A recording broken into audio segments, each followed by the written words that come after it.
प्रवेश होता है, तो प्रवेश होते समय भगवान बोलते हैं कि 4 दरवाजे 4 धर्म के स्थान हैं। अगर वो अंधा रहता है और अगर ढूंढते ढूंढते चला जाए तो जब ढूंढते जाएगा तो उसको दरवाजा खुला मिलेगा, वहां से प्रवेश हो जाएगा तो स्वर्ग खुला चला जाएगा। पर वो क्या होता है कि पहले गेट के पास चलता है, दूसरे गेट के पास आता है, उसको खुजली आ जाती है, हाथ को खुजली आ जाती है तो वो खुजाने लगता है, तो वो पहला गेट छोड़ देता है, फिर लगता है, फिर वहां से आगे चलता है, दूसरे गेट के पास आता है तो उसका मस्तिष्क खुजाने लगता है, फिर वहां से आगे बढ़ जाता है, वहां भी उसको दरवाजा नहीं मिलता, तीसरे के पास जाता है, फिर चौथे के पास जाता है। तो कहने का मतलब ये है कि धर्म की बातें ध्यान से अगर सुनेंगे, जीवन में उतारेंगे तो उसका लाभ आपको मिलेगा। ये जो 21वीं सदी उज्जवल भविष्य का संविधान है, अभी आपको भाई साहब ने बताया जाए गावड़े जी ने कि आगे आने वाला सतयुग का जो संविधान है गुरुदेव का, पूरे विश्व में लागू होने वाला है। विश्व की भाषा एक, संस्कृति एक, धर्म एक, संस्कृति एक, और सभी को एक साथ में उस झंडे के नीचे आना पड़ेगा। तो यहाँ से मैं सत्संकल्प बोलूँगा, आप लोगों ने दोहराना, जितना आपको याद रहेगा ठीक है, नहीं तो कोई बात नहीं। हम ईश्वर को सर्वव्यापी न्यायकारी मानकर उसके अनुशासन को अपने जीवन में उतारेंगे। शरीर को भगवान का मंदिर समझकर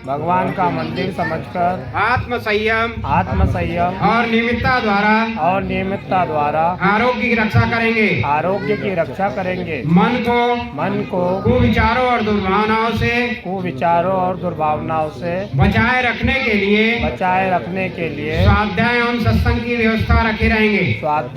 सत्संग की व्यवस्थाएं बनाए रखेंगे। जो सुनते हैं, जिनको याद रखना है, इनको बोलना है, मैं बोलने के बाद में तो आपको याद हो जाएगा। इंद्रिय संयम, अर्थ संयम, समय संयम, विचार संयम का सतत अभ्यास करेंगे।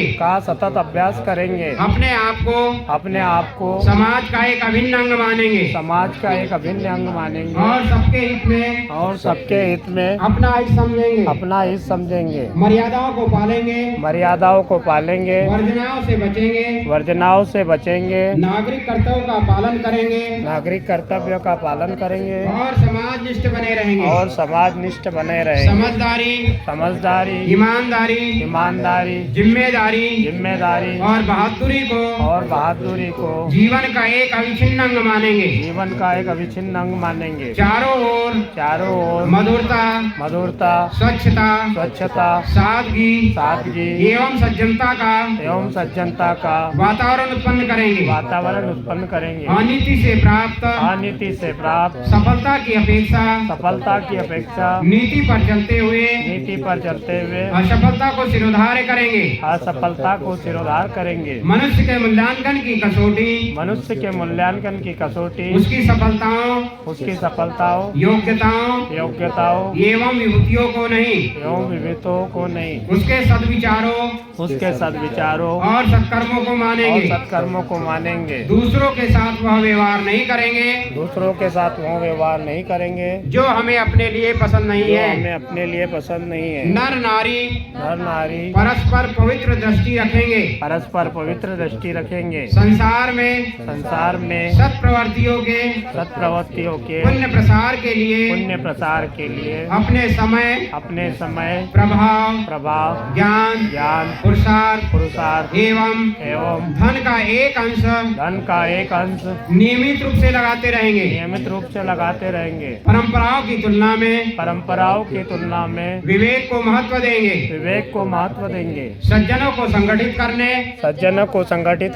अनीति से लोहा लेने और नव सृजन की गतिविधियों में पूरी रुचि लेंगे। राष्ट्रीय एकता एवं समता के प्रति निष्ठावान रहेंगे। जाति लिंग भाषा प्रांत संप्रदाय आदि के कारण परस्पर कोई भेदभाव न बरतेंगे। मनुष्य अपने भाग्य का निर्माता आप है। मनुष्य अपने भाग्य का निर्माता आप है। इस विश्वास के आधार इस पर विश्वास के आधार पर हमारी मान्यता है कि हमारी मान्यता है कि हम उत्कृष्ट बनेंगे हम उत्कृष्ट बनेंगे और दूसरों को श्रेष्ठ बनाएंगे। और दूसरों को श्रेष्ठ बनाएंगे। तो युग अवश्य बदलेगा। तो युग अवश्य बदलेगा। हम बदलेंगे, हम बदलेंगे, युग बदलेगा। युग बदलेगा। कितने लोग बदलना चाहते हैं?